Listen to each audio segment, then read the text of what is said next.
ඔන්න ඉතින් guys අදත් අලුත්ම අලුත් වීඩියෝ එකක් තමයි ඔයගොල්ලෝ මේක බලලා ඉන්නේ. ඔයාලට පුළුවන් එක දිගටම අපිත් එකතු වෙන්න පළල තියෙන subscribe button එක click කරලා bell icon එක all දාලා තියාගන්න. එතකොට මම දාන videos තා ඉක්මනින් ඔයාලා ගාවට ගෙන්න ගන්න පුළුවන්. මේ Facebook group එකට ඔයාලා තාමත් එකතු වෙලා නැත්නම් ඉක්මනින් එකතු වෙන්න SL Balek community කියලා අපි Facebook එකේ group එකක් හදලා දෙනවා. ඉතින් ඒකේ ඔයාලට පුළුවන් comedy videos memes වගේ දේවල් ඒකේ share කරන්න පුළුවන්. අද අපි කතා කරන්න හදන්නේ මිනිස්සු ගොඩක් රැවටෙන AI characters නැත්නම් AI නිලියක් නැත්නම් AI ගැල්ලම ගැන. ඉතින් වැඩි කතාවනේ නෑ. අපි අද වීඩියෝ එක පටන් ගමු. ඉස්සෙල්ලාම අපිට ඉන්නවා ශ්‍රී ලංකන් ගර්ල්ස් කියලා 14000ක් followers ඉන්නවා. ඒ වගේම එතකොට බලමු අපි මොනවද දාලා තියෙන post කියලා. ඉතින් ලස්සන post ටිකක් දාලා තිනවා. හරිද? මේකට කමෙන්ට් තියෙන 62ක් බලමු. සම්පත් නන්දසේන හරිද කොහෙද ඉන්නේ කියලා. ඉතින් මේ AI කියලා දැන සමහර විට දන්නේ නැතුව ඇති. හරිද? ටිකක් වයසක අය සමහර විට දන්නේ නැතු වෙන්න පුළුවන්. හරිද?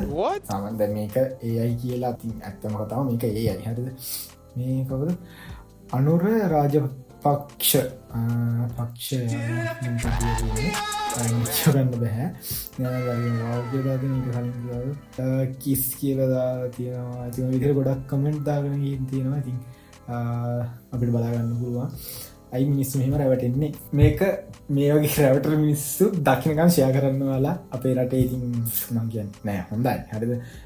අපි බලමු ඊළඟට මොනවද දාලා තියෙන්නේ කියලා. එයාම දාලා තියෙනවා සිතුලිස් පායකට ආපු අයියල මල්ලි ලංකාලා දන්නවා මම එයාලට හොඳ එක්ස්පීරියන්ස් එකක් දෙනවා කියලා. ඉතින් පේනවනේ මේ බලමු අපි කමෙන්ට්. let's go. like තියෙනවා 1600ක් විතර වැටලා තියෙනවා like. හරිද? මේ කොහෙද ඉන්නේ මේක කතා කරමු කියලා. මේ ෆෝන් නම්බර්ස් පවදා මේ සමහර මේ ෆෝන් නම්බර්ස් නම් අතල්ල කට්ටියක නෙමෙයි වෙන්න පුළුවන්. වෙන කට්ටියක දාලා වෙන්නත් පුළුවන්. නැත්නම් ඇත්තටම වෙන්න පුළුවන්. රැවටිලා දානවා වෙන්නත් පුළුවන්. ආ ලස්සනයි. කොහෙද ඉන්නේ මම කියලා තමයි දාලා තියෙන්නේ. oh my ෆෝන් නම්බර් එක දාලා තියෙන. ඉතින් wow මුත් කියන්නේ ගොඩක් අය අහනවා ස්පෙෂල් සර්විස් තියෙනවද කියලා. ආව් ඔප්ෂන්ස් තියෙනවා. ඔයාලට කැමති විදිහට එක්ස්පීරියන්ස් එක සෙලෙක්ට් කරගන්න පුළුවන්. AI එක්ස්පීරියන්ස් එක කරන් බලන්න. ඉතින් ආසයිති. මේකේ 5100ක් ඉන්න followers ලා. හරිද? බලමු අපි යාන්ගේ මොනවද දාලා තියෙන කියලා. good photo shoot එකක් කරලා තියෙනවා යා. කවුරුත් මේ ප්‍රොම්ප්ට් ලියන අය නම් මරු සුපිරි. හරිද? සුපිරි වැඩක් කරලා තියෙනවා. ප්‍රොම්ප්ට් ලියන අය සුපිරි. ඇන්දනිම් තමයි ඉතින් පොඩ්ඩක් ගොන්. ඒතර මේ ඉන්නේ ඇත්ත කැරක්ටර් කෙනෙක් නෙමෙයි. කියන්නේ ඇත්තම කෙනෙක් නෙමෙයි. තරුෂි. ඒතර මේ තරුෂි කියන එක්කෙනා ඇත්ත කෙනෙක් නෙමෙයි. ෆිසිකලි ඉන්න කෙනෙක් නෙමෙයි. ඒ වුණත් අහම මැසේජ් දාලා කවුද මේ කොහෙද මේ ඉන්නේ එතකොට කතා කරන්න කෝල් එක ගන්න කියලා ෆෝන් නම්බර් දානවා. ඉතින් ඇයි එහෙම කරන්නේ? මේ ෆොටෝ ෂූට් එකක් කරලා තියෙනවා. අහමු තියෙනවා. ඉතින් අපි බලමු තව එක්කෙනෙක්ගේ. මන් දන්න මගේ යාළුවෙක් හැදුවා මේ වගේ page එකක්. හරිද? ඒකෙත් පැය 48ක් ඇතුළත followers ලා 1.1k වගේ ඇවිත් තිබ්බා. ඒ කියන්නේ 1100ක් වගේ followers ලා ඇවිත් තිබ්බා. මං කියන්නේ ඔයා try කරනවා නම් ඔන්න හොඳ වැඩක් තියෙනවා. try කරන්න. creators ලාට හොඳයි. මූණක් පෙන්වන්න නෑ. කට හොල්ලලා වචනයක්වත් කියන්න ඕනේ නෑ. පොඩි ප්‍රොම්ප්ට් එකක් විතර ඔලුව පොඩ්ඩ මහන්සි කරලා ලියන්න තියෙන මේ වැඩේ සුපිරි. අදන හරි මහන්සි කියලා දාලා තියෙනවා. ඒකට කමෙන්ට් 40ක දාලා තියෙනවා. බලමු මේ දුක අහන සහෝදර සහෝදරිය අපේ ඇතිනේ. දුක අහලා ඇති. අපි බලමු. wow beautiful හොඳටම හෙම්බත් වෙලා නේද? නිමල් ගුණවීර තමයි දාලා තියෙන්නේ. ලස්සනයි කෙල්ල. නම් කියන්නේ නැහැ. ඒ කියන්නේ හරිනේ නැච්චර. මේක මස්කුබයක් ජරාවට පත් වෙන දහඩිය දමන දුගඩ හමුණ හම රැඩිවැත්න තුවාලවන කුස්ටහ හොරි දමන ගෙඩි දමන මේ හම පිළිකුළුයි පිළිකුළුයි මේක අනිත්‍යයි අනිත්‍යයි අනිත්‍යයි මම නෙමෙයි මගේ නෙමෙයි මගේ ආත්මෙ කවුරුහරි බණක් කියලා තියෙන ඇවිල්ලා කවුද මේ GD නිර්මාල් කියලා තමයි ඉතින් පිළිවෙලෙන් තමයි දාලා තියෙන්නේ. හොඳ පිළිවෙලක් මොන වුණත් බලමු වීඩියෝ තියෙනවා. මම කිලෝ 10ක් අඩු කරා මාස 2කින්. ඔයාලත් කට පරිස්සම් කරගෙන හෙල්ති කෑවොත් ඔයාලටත් පුළුවන් අනිවාර්යෙන්. දැන් ඉතින් තඩි බැරල්ලේ රෙද්ද උස්සන් මගේ ඇදුම ගැන කියවන්න. මගේ ඇදුමට කලින් ඔයාගේ ඇඟ ගැන හිතන්න. මරු කතාවක් පිළිගුණ කියලා තියෙනවා හරිද? ඒ AI කැරක්ටරයක් වගේ මාරු කතාවක් කියලා. මේ ඇඳුම හම්බුර නෑ. හරි. ඒක හරි. ඒකට සාමාන්‍යයෙන් හැඩ ඇඳුමක් ඇඳගෙන ගෑල්ලම දැම්මත් සමහරට ෆොටෝ එකක් ඔය වගේ ටිකක් අර හැඩට අඳුම් අඳින්න බැරි ගෑල්ලම ටික ඇවිල්ලා පොඩි කමෙන්ට් එකක් දානවා. ගෑල්ලම ගෑල්ලම ඉරිසා කරන්. ඒක ඉතින් මෙයා තමයි කිව්වේ මොන කිව්වෝ අපි දන්නේ නෑ ඕවා. ඇත්ත නැත්ත බලලා කමෙන්ට් සෙක්ෂන් එකේ කමෙන්ට් කරගෙන යන්න ඕ.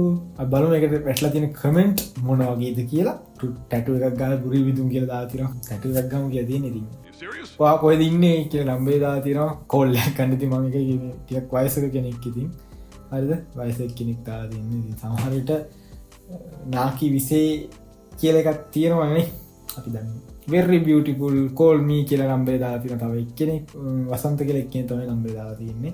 බනිස පොඩි වෙලාලු බනිස පොඩි වෙලා කියලා දාලා තියෙනවා. බනිස් වෙලඳාම් කරන කෙනෙක් දුවේද? ඔයාට මම කැමතියි. ඔයා ලස්සනයි. මට කෝල් එකක් ගන්න ආදරෙයි. කවුද මේ දාලා තියෙන්නේ? ශ්‍රීලාල් පෙරේරා කියලා එක්කෙනෙක් තමයි දාලා තියෙන්නේ. ඉරේට දාන්න පුළුවන්ලු. කොහොමද දාලා තියෙන්නේ? කමෙන්ට්ස් බර ගන්නක් තියෙනවා. අපි ඔක්කොම කියවන්නේ නැහැ. මෙයා ආලෝකගේ දුරින් නෑදෑ වෙනවා. මෙයාටත් වදින්න කැමති කෙනෙක් ඉන්නවා නම් එන්න අපේ. එන්න කැමති වෙච්ච කට්ටිය ඇතිනේ කමෙන්ට් එක කමෙන්ට් අනුව ගන්න තියෙනවා මට කියවන්නත් තියෙනවා. ආසල් වැඩේ හැබැයි නේද? කවුරු හරි කරනවා නම් සුපිරි වැඩ. ඔයා තනියෙන් ඉන්න වෙලාවක එන්නම්කෝ. සම්පත් ආලෝක පින් කරලා ඔය වගේ වල් බල්ලන්ට වඳින්න පිස්සුනේ. අර මේ දවස්වල පොඩි අර කියන්නේ දවස් දැන් ලංකේ නෙමෙයි දැන් ටික කාලයක් වෙනවද? ඒ සීන් එකත් එක්ක මං හිතන්නේ හදලා තියන්නේ සුපිරි වුණාට කන්ටෙන්ට් එක සුපිරි. ගොන්නු ඉන්න ඉතින් ඒවත් ගොන් විදිහට ගන්න කට්ටිය ඉන්නවනේ. ඔයාලා හුඟයිලු බල්ලා බලන්න නෙමෙයි ඔයා බලන්න එන්නම් කියලා දාලා තියෙනවා කෙනෙක්. ඔයාගේ කකුල් දෙක නම් මට වටිනවා. මොකද දන්නේ කකුල් දෙක වටිනවා කියලා දාලා තියෙනවා. දැන් වන්දේ කියලා දාලා තියෙනවා කෙනෙක්. ඉතින් ඔය විදිහට තියෙන ලස්සන කමෙන්ට්ස් වැටලා මාර රස්නියක් තියෙන ඉන්න බෑ පිච්චෙනවා. ඒක නිසා මං ආවා නාන්න පූල් එකකට. මට පීනන්න පුරුදු කරන්න පුළුවන් දිය කාවයියෙක් වගේ අයිය කෙනෙක් ඉන්නවා නම් කියන්න. අපි බලමු දියකාව වගේ අයියලා ටික කමෙන්ට් කරලා තියෙනවද කියලා. දියකාව වගේ අයියලා ටික මම එන්නම් බේබි ඕකේ කියලා දාලා තියෙනවා. කවුද මේ දාලා තියෙන්නේ? සුල්තාන් මුජිබාර් කියලා කෙනෙක් තමයි දාලා තියෙන්නේ. මම එන්නම් කියලා දාලා තියෙනවා. ඉතින් හොඳ අපේ මාමලා අයියලා ටික ඉන්න. ඉතින් නංගිලාව නාවන්න යන්න බලාගෙන ඉතින් වීඩියෝ එක මම මුලදී කිව්වා මේ ඉන්නේ ඇත්ත අය නෙමෙයි. හරිද? ගොන් විදියට රැවටෙන්න එපා. රැවටුවත් කමන්නේ ප්‍රසිද්ධි මේ වගේ නම්බර්ස් දාගෙන මේ වගේ වැල්ලෙන්න හදන්න එපා. පවුනේ මොන වුණත් මේක මේ වගේ අය දකින්නකම් මේ රැවටිච්ච මිනිස්සු දකින්නකම් ෂෙයා කරන්න. කෑලි කපලා Facebook එකේ දාන්න. එතකොට TikTok දාන්න. ඒ දේවල් කරන්න. මොකද මේ වගේ මිනිස්සු මේවා දැනගන්න ඕනේ. හරිද? මේ වගේ මිනිස්සු මේවා දැනගන්න ඕනි. මේ කරන්නේ ගොන්කමක් අපි රැවටිලා ඉන්නේ කියලා දන්නේ නැහැ. ඉතින් නිකමට හිතන්නකෝ බූට් එකක් කනවා. ඊයි ගෑනලා මිග්ගින් බූට් එකක් කනවා කියන්නේ කොහොමද සුපිරිනේ ඈ? ඒ වගේ ඊයි ගෑනලා මිග්ගින් බූට් කාපු අය ඉන්නවනම් පල්ලෙහා කමෙන්ට් සෙක්ෂන් එක බාරයි. උන්න කමෙන්ට් කරගෙන යන්න.